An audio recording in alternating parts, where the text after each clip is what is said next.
There are a lot of cool Marvel superheroes in the comics, and they all play an important role in keeping the forces of evil at bay.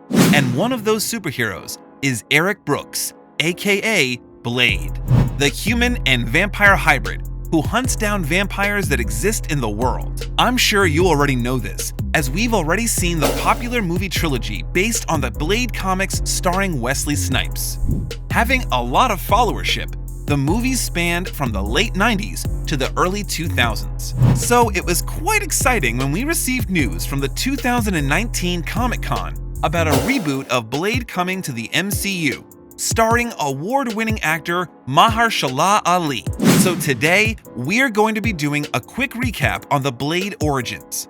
I'm going to be talking a little bit about Wesley Snipes and his reaction to the new Blade, and we're going to be talking about a couple of things to expect from the Blade series and its release date. This is Movie King, here with yet another video.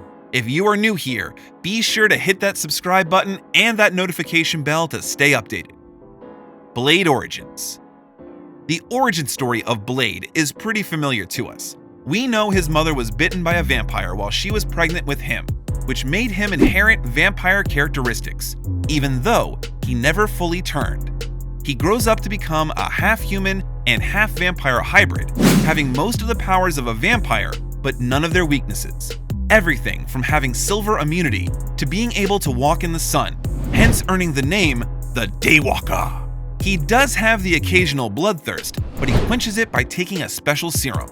Blade becomes a vampire hunter, probably due to the fact that he lost his mom to one. He was trained by his father-like figure, Abraham Whistler, who invented the bloodthirst quenching serum. Whistler pretty much taught Blade everything he knew, from martial arts to vampire ways and weaknesses. Blade went on to defeat many foes and villains. This is greatly depicted in the movies, and I have to say that Wesley Snipes' rendition of the character was quite peculiar because many believe that the Blade trilogy was a turning point in superhero/comic book-based movies, which were not really taken seriously in the 90s. Superhero movies were considered jokes in some ways, with heroes wearing weird latex costumes and no real action-packed sequence and feel, as opposed to the kind of movies that we have in this current day. The Blade movies revolutionized superhero cinema. It was really the first movie that accurately depicted how mobile and cool a superhero could be. Everything from the costumes to the badass mannerisms, and not to mention the cool visual effects and graphics.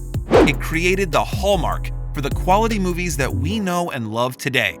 Wesley Snipes' Blade was incredible, and even though we've seen Blade feature in some animations, and even in his own TV series called Blade on Spike, starring Kirk Jones, no one really did justice to the Blade role in the manner that Wesley Snipes did. Wesley Snipes' reaction. When it was announced that Mahershala Ali was going to handle the Blade baton in the MCU, fans wondered what Wesley had to say about this. Wesley openly stated on Twitter that fans should chillax, and that even though the news came as a surprise, it was all good. Snipes basically said that there was no bad blood or cause for concerns whatsoever between him and the MCU, as he wished Ali and the MCU success with the Blade franchise. Sources say that Snipes has been pushing for a reboot of Blade in the MCU for a while now, and while it may be sad that he won't get to walk in Blade's shoes again, he might get a cameo in the new movie, Blade in the MCU. There's not a lot that we know about the MCU's version of Blade yet, and honestly speaking, there's not a lot of ways that Blade fits into the MCU. I mean, for one thing, there are no vampires in the MCU, at least none that have been revealed. So as to how the MCU will be able to integrate the Blade world into the current timeline is quite a puzzle. For one, they could pull the same thing they did in Doctor Strange, and what I mean is, prior to Doctor Strange, there was no indication of sorcerers or magic of that kind in the MCU, but the movie suggests that they've always been there just under the radar doing their own thing. We saw the same thing in Captain Marvel, and will undoubtedly see the same thing happen in the upcoming movie The Eternals. The same thing is happening with the TVA, the Time Variance Authority, that was announced in Loki.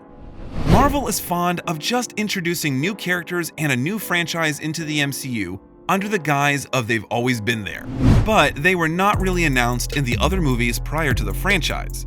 So this may also be the case for Blade. It could just be that vampires have always existed in the world, but they've always lived in secret. But due to the events that will occur in Marvel Phase 5, they're finally showing face. But it's a rather tenuous stretch if you ask me, because if vampires have existed all this while, why haven't we heard a whisper from them?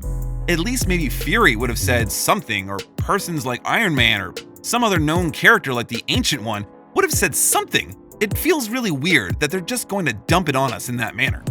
The alternative would be to use the multiverse theory from Doctor Strange. So in this case, maybe we'll encounter a scenario where Blade and the monsters from his world come from an alternate universe.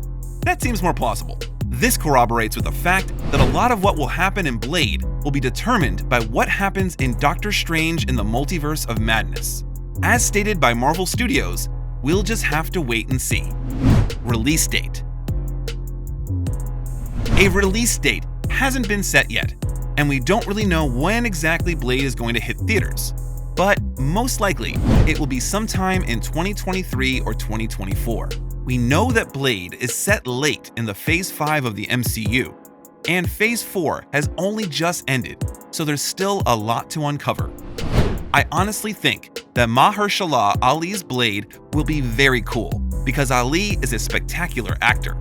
He's starred in movies like Green Book, Alita Battle Angel, and even in Netflix's Marvel's Luke Cage.